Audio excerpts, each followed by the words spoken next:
Hello, I'm Fast Lawyer. Today we're doing a Let's Play and early impressions for Build and Drive Racing VR. Now, it also has non-VR support. It is in early access. It released on the Steam store July 18th, 2023. It normally retails for $6.99. I received a free Steam key through the Steam Creator Connect program to review this game. And I'm testing it out on the Meta Quest 2 using link cable. Now, content is very limited at the moment in early access. So, obviously it's budget priced at only $7, but it is extremely limited in content.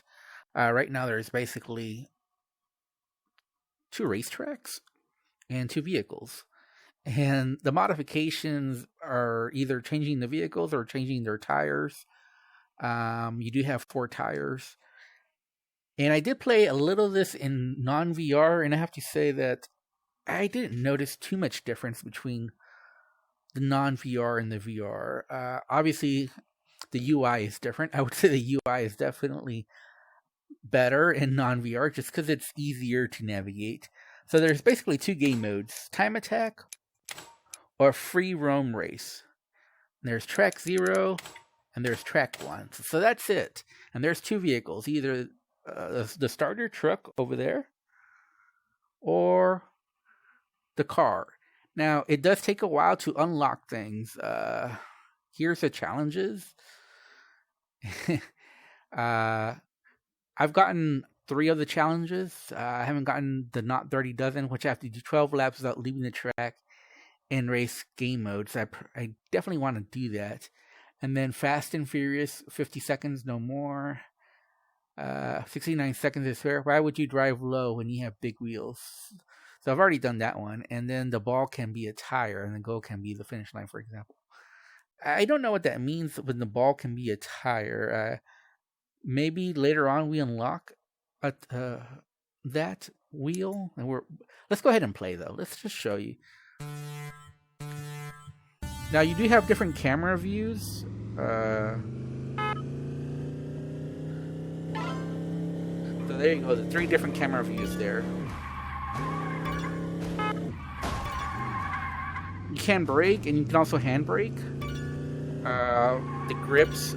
The grab button is basically the handbrakes, and the left trigger and right triggers are the gas and the brakes.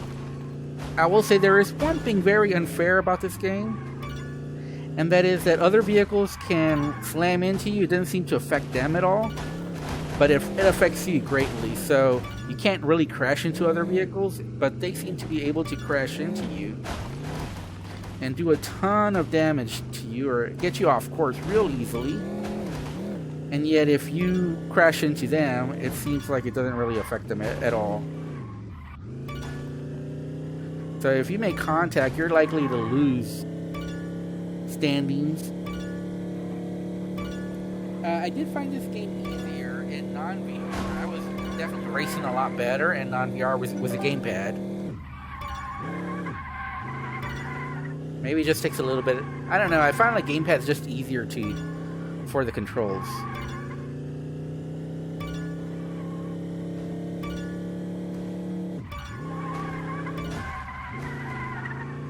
I think at this point, the biggest thing that I need to do is just stay on the track. Which can be difficult because they can, well, see why it's difficult there.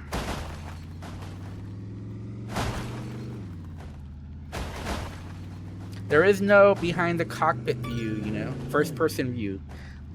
So that is a big negative for VR. So, like I said, there's 3 different camera angles. Those are the 3 different camera angles.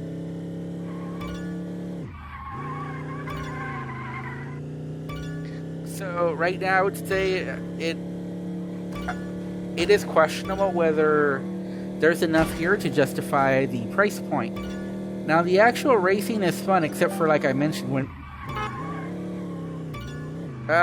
crap. Like I mentioned, other vehicles can crash and seemingly miss the markers, but you're not able to do that. If you get into this situation, you probably just want to restart. So let's go ahead and restart. So let's just restart. Hopefully we have better luck this time. But you see some of the problems. It's easy for you to careen off course, and I'm glad that happened, because you can see some of the problems. That other vehicle was crashing into me, and I just couldn't do anything about it.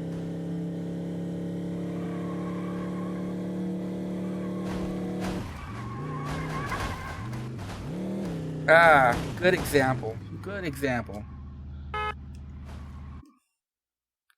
It does say something about reset car, right thumb. There we go. That's rather unfortunate.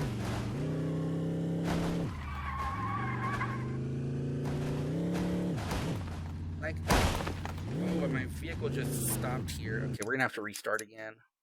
I don't know what happened, but it just stopped. Obviously, you can use big wheels, but I'm actually trying to.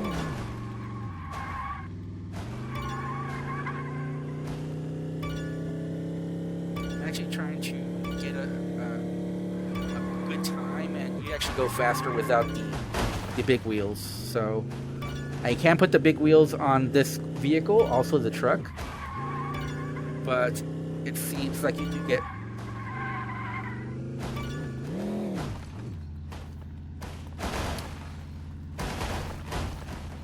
Wow.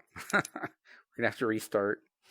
So yeah, gotta be careful in that turn. If you hit a cone, you'll most likely lose all speed, which again only happens to you. It doesn't happen to any of the other cars.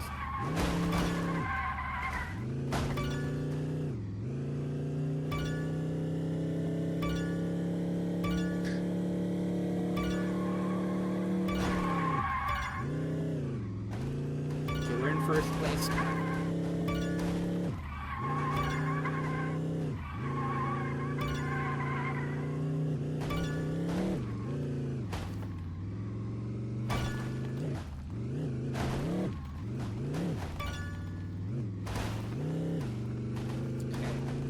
So I'm trying to get a 50-second lap. I believe. Actually, let me get to the finish line to see what. Yeah, 59 seconds is my fastest speed, and I believe I'm trying to get a 50-second lap. I don't know if that's possible.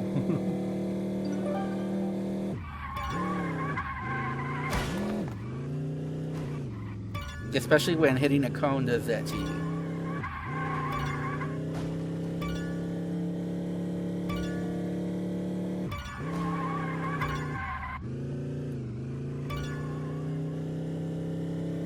But we are in first place, so that's good. I mean, that means less difficulties. You know, we don't have to worry about other vehicles crashing into us.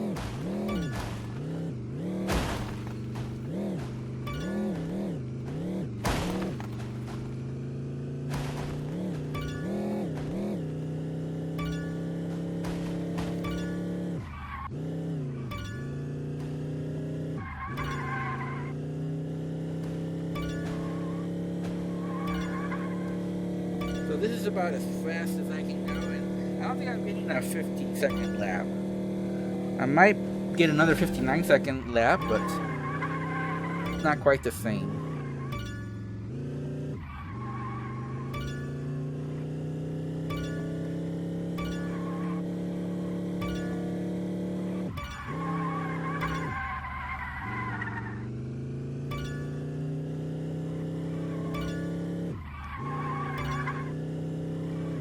So you see, after just several restarts, I was able to finally start running some clean laps.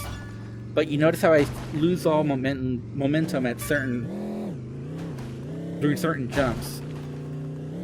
Obviously, with the big wheels, it stops that from happening because you have better traction. But it also slows you down tremendously.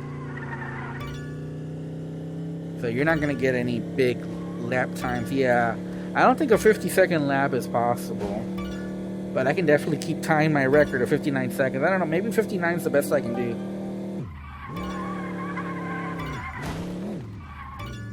Yeah, it doesn't help that those... Let's just get out of here. Let's go back to garage. So you see some of the issues there. 230. I don't know how you get to 230.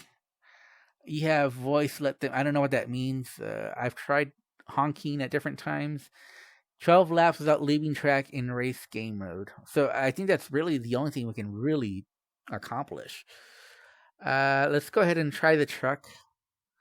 And let's try the big wheels again.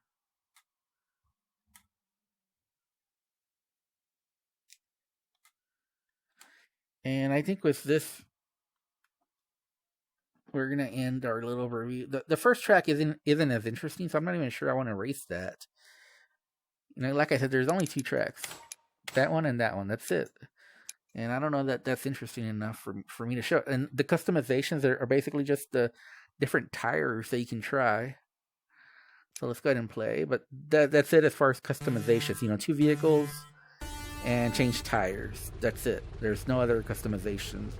I would really have liked, you know, to be able to at least paint your vehicle. Notice how we're so much slower now with these big tires. But notice how the traffic cones don't do anything to us. So we have better control, but we're obviously a whole lot slower. I don't think we're going to get any great lap time here.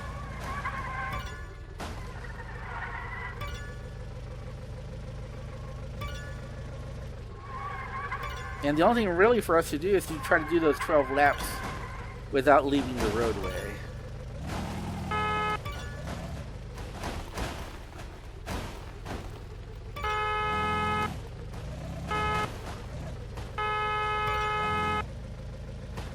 I don't know what it says about make the noise in the air. I'm not sure what that means.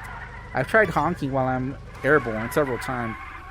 Here's the problem with the view. Like I said, like there's nothing I can do here. So, like right now, I can't do anything right now other than reset my vehicle. Just crazy that I have to do that. I mean, like I said, other vehicles seem to be able to do that to you, but you can't do that to them. So, yeah. Well, as you can see, this was a particularly slow race. Like I said, the big tires, yeah, it makes it easier, but it's not really worth it. So, Build and Drive Racing VR. It's budget priced, but I'm not sure I can really recommend this game. If I have to rate it, I think I'd give it a 5 out of 10. It's just has so little content. You know, maybe if it had more content, I could, you know, give it some kind of recommendation, but. Again, this is early impressions, but you know, really the only thing left for me to do is to finish the challenges and unlock some wheels. But that would be it as far as content. I've already unlocked both tracks. By the way, you only have one track at the beginning, and you can only use the truck at the beginning, and you just have to slowly grind all the wheel unlocks and the vehicle, the car. And it is a slow grind. You have to try several different times. Some of the challenges, I'm not sure how you... I think I have to unlock some kind of better wheels. So I think that doing the 12 laps, 12 clean laps is the way to do it. And you need those wheels to get the other challenges, because the other challenges seem pretty difficult. You know, I think it says something about a 50-second lap and go a certain speed. I don't think it's possible with the current setups I have. I think you need to unlock those wheels. So, yeah, I mean, I'm going to visit, like I said, this is early impressions. This game is in early access. The developers on their roadmap do promise more content, but this game really needs it, because right now, it's hard to recommend this game. You know, really right now, the only reason to buy this is to support the devs. Unfortunately, you know, build and race, you know, there's not a whole lot of customization. You know, you're not really building, so it just doesn't feel like it fulfills what it's selling, that, you know, you're able to to build and then drive these vehicles. It seems like you really can't build these vehicles because there's so many. You're just so limited in what you can do. Like I said, there's only 2 vehicles and you can only change the tires. That doesn't seem like a whole lot of customizations really going on here. And you would need a whole lot more tracks. 2 is, this is like demo kind of content. And also, like I said, the vehicle AI is not the best. They seem to crash into you and they can totally stop your progress. So I think that needs some fine tuning as well. But other than that, this is a decent arcade racer as far as the actual racing around the tracks, and the different wheels will give you different results, so that's good. So as far as positive, that would be my positives, is that if you're looking into an RC racer, the RC racing here, it seems fun. You do have the 3 different camera angles. I like one behind the wheel, first person. I think that would definitely help out this game as well. But I definitely, at this point, I think I have more negatives than positives, and I think I'm being generous giving this game a 5 out of 10. But its initial impressions, I've only played the game for a little over an hour, but I think I've already done everything there is to do in this game. Really, the only thing I can do right now is unlock the wheel, so maybe I can do some of the other challenges that require, better setup. So yeah, anyways, that's my initial impressions for Build and Drive Racing, VR and non-VR. If you enjoyed this video, don't forget to like, comment, and subscribe. And as always, have a wonderful day. Goodbye.